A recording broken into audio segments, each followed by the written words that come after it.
Hi friends, Rohit डोलस here. दोस्तों, इस video में हम जानेंगे कि हमारे लिए क्या अच्छा है। स्टॉक मार्केट में इन्वेस्टमेंट अच्छा है या रियल एस्टेट में इन्वेस्टमेंट अच्छा है। दोस्तों, वैसे दोनों भी अच्छे हैं। दोस्तों, उसका डिटेल वीडियो मैं बना रहा हूं। दोस्तों, वीडियो को लास्ट तक देखना है, शायद लंबा हो सकता है। तो दोस्तों, देखना है हमको कि स्टॉक मार्केट में पहले तो रिटर्न कितना मिलता है सालाना। वैसे तो जो दिग्गज होते हैं वो ये कहते आते हैं कि अगर हम निफ्टी का ही रिटर्न देखें तो अराउंड 15% या 15 से 20% हमको रिटर्न मिलता है। स्टॉक्स का नहीं बात कर रहा हूं मैं, बट स्टॉक्स भी अगर अच्छे होंगे तो आपको 20% रिटर्न साल का आराम से दे देते हैं अच्छे स्टॉक्स। ओके, और रियल एस्टेट का रिटर्न अगर हम पकड़े दोस्तों, तो रियल एस्टेट का रिटर्न होता है 10% ऑन एन एवरेज पकड़ सकते हैं सालाना। Okay, every year. तो हमने क्या पकड़ा, एकदम सिंपल, मैं राउंड नंबर्स ले रहा हूं, जैसे 10, 20, ताकि कैलकुलेशन एकदम ईजी हो जाए। तो हमने ये डिसाइड किया है कि रियल एस्टेट में जो रिटर्न आता है, ठीक ठाक सी लोकेशन है, 10% रिटर्न अपने को रियल एस्टेट में आता है। मतलब 1 करोड़ का अगर घर मैंने इस साल लिया है इंक्लूडिंग एवरीथिंग, तो नेक्स्ट ईयर में उसको 1 करोड़ 10 लाख में बेच सकता हूं। मतलब 10% रिटर्न मेरा, वो घर पे 10% बढ़ गया। ओके, 10% से वो घर की प्राइस बढ़ गई। और वही अगर स्टॉक मार्केट में होगा तो हमने 20 पकड़ा है, थोड़ा सा ज्यादा है बट विच इज ओके। 20% आराम से मिल जाता है खराब मार्केट में भी। अगर ज्यादा ही खराब है तो नहीं मिलता, बट ऐसे साल 1 या 2 ही साल ऐसे आते हैं 10 सालों में। सो दोस्तों, हम लोग थोड़ा सा कैलकुलेशन करते हैं। पहले तो कैलकुलेशन करने के भी पहले हमको अमाउंट्स डिसाइड करनी है। दोस्तों, अगर आपको याद होगा, मेरा एक वीडियो मैंने किया था कि स्टॉक मार्केट में कितना पैसा लगाना चाहिए। दोस्तों, ओके, वो वीडियो आपको जाके देखना है अगर नहीं देखा होगा तो। दोस्तों, उसमें मैंने ये बताया है कि आपके एज के अनुसार, मतलब आपकी जो अभी उम्र है, आप जो ब्रैकेट में हो उसके हिसाब से, मतलब एज ब्रैकेट में, उसके हिसाब से आपको स्टॉक मार्केट में कितना एक्सपोजर लेना चाहिए। एक्सपोजर मतलब आपका अगर 10 लाख का आपका सेविंग है तो आपको स्टॉक मार्केट में अपने एज के हिसाब से आपको कितना डालना है और कितना बाकी एसेट क्लासेस में डालना है। देखो, स्टॉक मार्केट एक एसेट क्लास है, वैसे ही रियल एस्टेट एक एसेट क्लास है, वैसे ही गोल्ड एंड सिल्वर एक एसेट क्लास है, म्यूचुअल फंड, तो ये सारे अलग अलग एसेट क्लास है। बट एक आंसर मैं डायरेक्टली अपफ्रंटली आपको देना चाहता हूं। अगर आप परसेंटेज वाइज रिटर्न आप देखोगे तो stock market has always defeated all the asset classes across. Okay, सारे एसेट क्लासेस को पीछे छोड़ने वाला, सबसे ज्यादा रिटर्न्स देने वाला स्टॉक मार्केट ही रहा है। और मेरा यह विश्वास है कि आगे भी स्टॉक मार्केट ही रहेगा। तो फिर मैं रियल एस्टेट की बात क्यों कर रहा हूं, वीडियो इधर ही खत्म हो जाना चाहिए। बट ऐसा नहीं है दोस्तों। रिटर्न देखो, पैसा बनना अलग चीज होती है। मैंने क्या कहा, सबसे ज्यादा पैसा स्टॉक मार्केट में ही बना है। If you check the history अभी तक, और आगे भी स्टॉक मार्केट में ही बनने के चांसेस है।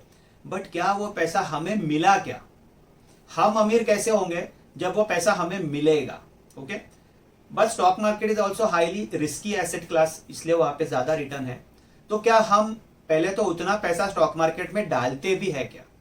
ओके, डालोगे तो ही रिटर्न मिलेगा ना। अगर आप 10,000 डालोगे तो आपको 100% भी रिटर्न मिल गया, तो आपने साल में 10,000 कमाया, है कि नहीं? तो going back to that example, we will check. एक प्रॉपर्टी है जो 1 CR की है, मतलब 1 करोड़ की है। ओके, और 1 करोड़ की प्रॉपर्टी आपने खरीदी है, उसमें 80 लाख रुपीज आपने लोन निकाला है, 20% डाउन पेमेंट है। ओके, जो भी है, राइट, या तो आपने सेल्फ फंडिंग की है, वैसे भी समझ सकते हो। और आपने स्टॉक मार्केट में 1 करोड़ नहीं डाला है, आपने स्टॉक मार्केट में 10 लाख ही डाले। अभी आप पूछोगे स्टॉक मार्केट में भी 1 करोड़ क्यों नहीं डालना है? तो दोस्तों, आप मुझे बताना, कितने ऐसे लोग हैं जो स्टॉक मार्केट में 1 करोड़ रुपया डालते हैं? हजारों होंगे, लाखों होंगे, बट करोड़ों ऐसे लोग हैं जो नहीं डालते। उसका रीजन ये है दोस्तों कि उनके पास उतने पैसे ही नहीं है। ओके, सेकेंड रीजन ये है कि उतना पैसा डालने के लिए स्टॉक मार्केट में कोई डाउन पेमेंट 20% करो और 80% कोई और देता है, ऐसा नहीं होता दोस्तों। जैसे बैंक के पास अगर आप जाओगे, बैंक को बोलोगे मुझे स्टॉक मार्केट में मैडम 1 करोड़ रुपया डालना है, 20 लाख मेरे पास है, आप मुझे लोन दोगे क्या? तो आपको लोन नहीं मिलता स्टॉक मार्केट के लिए। स्टॉक मार्केट का थंब रूल ही ये कहता है कि लोन निकाल के स्टॉक मार्केट में पैसा कभी नहीं डालना चाहिए। ओके, और दोस्तों, जिसके पास 1 करोड़ रुपया है, never put all eggs in one basket. Okay, सारा पैसा एक जगह पे आपको वैसे भी नहीं डालना है, राइट? तो आपको अगर सारा पैसा एक जगह पे नहीं डालना है तो बट ऑब्वियसली आप 1 करोड़ रुपया तो डालोगे नहीं। और अगर आप फिर बोलोगे रियल एस्टेट में कैसे डाला, तो रियल एस्टेट में इसलिए डाला बिकॉज बैंक ने मुझे फाइनेंस किया है। मेरा तो सिर्फ 20 लाख ही है ना 1 करोड़ में, 80 लाख तो मैंने बैंक से लिया है, राइट? और अगर मेरा सेल्फ फंडिंग भी पूरा 1 करोड़ है तो real estate is a safer asset class. Asset classes में बाइफर्केशन है दोस्तों। Mutual fund are subject to market risk बोला जाता है ना, राइट। वैसे ही stock market are subject to even bigger risk, because वो तो डायरेक्ट खुला है, वो तो खुला एक्सपोजर है आपका। स्टॉक मार्केट नीचे भी जाता है और कई सालों तक नीचे भी रह सकता है।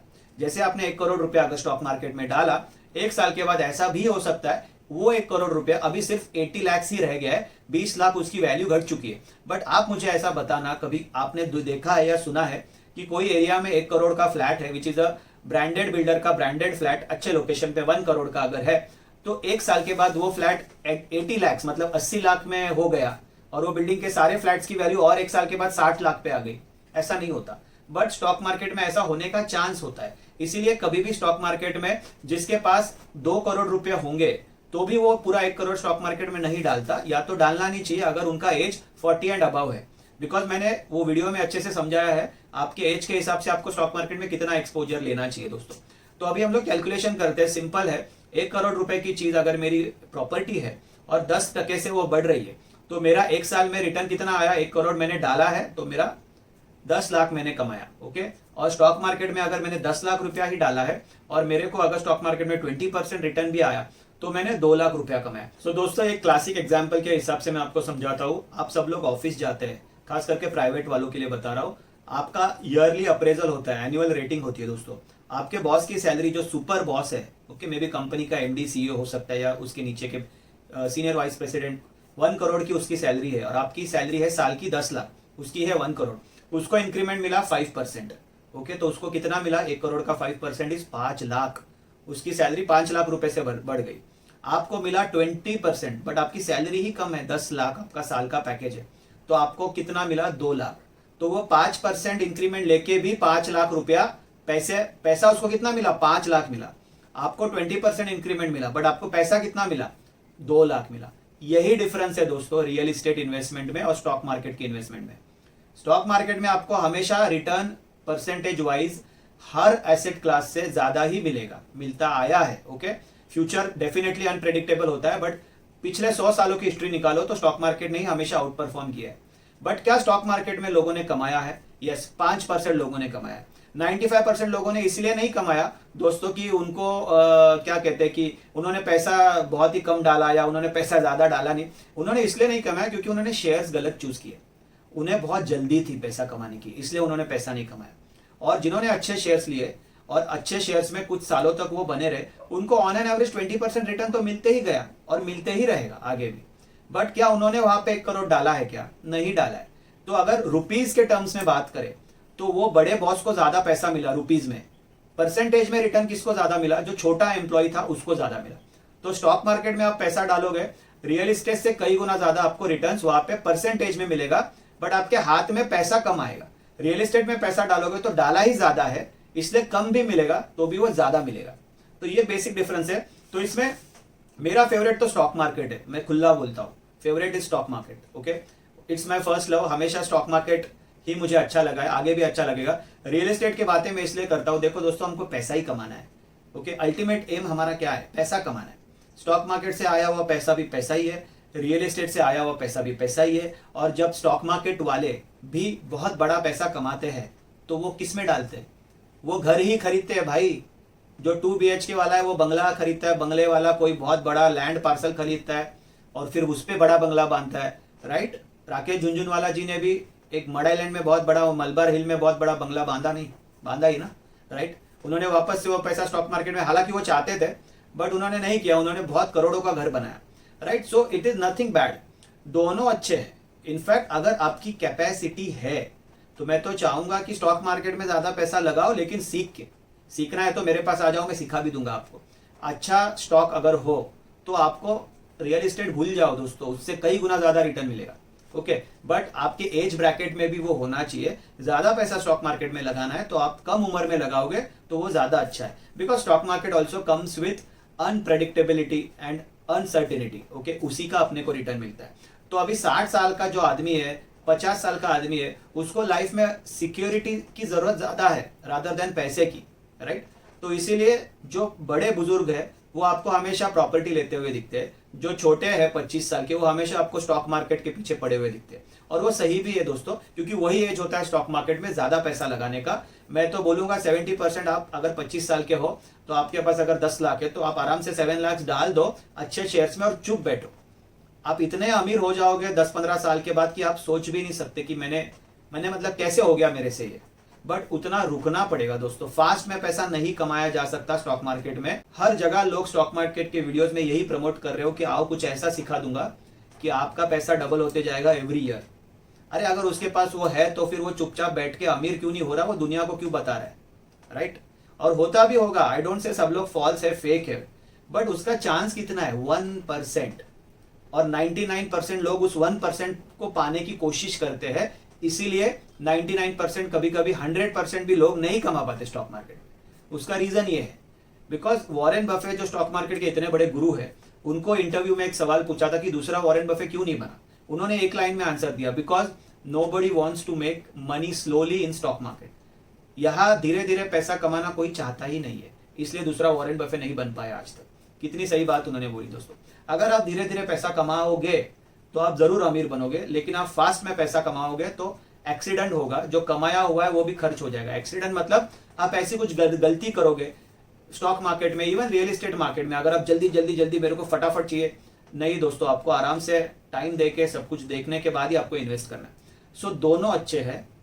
पैसा ज्यादा कहाँ पे लगाया है वो आपको देखना है। आपको कम पैसे में ज्यादा रिटर्न स्टॉक मार्केट में मिलते हैं, वो भी बुरा नहीं है, उसको भी लो। और ऐसा किसने बोला है दोस्तों कि आपको एक ही चीज करना है? आप दोनों करो, आपको दोनों करना चाहिए।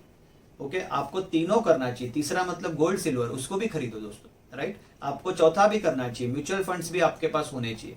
हर जगह पे आपको एक्सपोजर देना है। उसका सबसे बड़ा रीजन है हर एक एसेट क्लास का एक साइकिल आता है। अभी रियल एस्टेट का साइकिल और आगे जाके बढ़ सकता है, ऐसा मुझे लगता है, राइट? गोल्ड तो देखो ऑलरेडी बढ़ ही रहा है, राइट?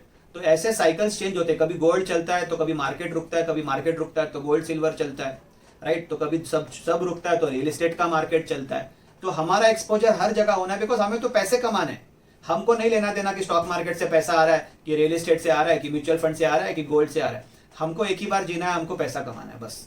हमको नहीं लेना देना कि किधर से आ रहा है, क्या हो रहा है। इसलिए मैंने चैनल का नाम अभी इन्वेस्टमेंट्स कर दिया है, बिकॉज मैं नहीं चाहता कि मैं आपको सिर्फ स्टॉक मार्केट तक ही सीमित रखूं। मैं चाहता हूं कि आपको हर जगह एक्सपोजर मिले और एक 360 डिग्री आप एक अच्छे से एक फाइनेंशियल पोजीशन में आ पाओ दोस्तों।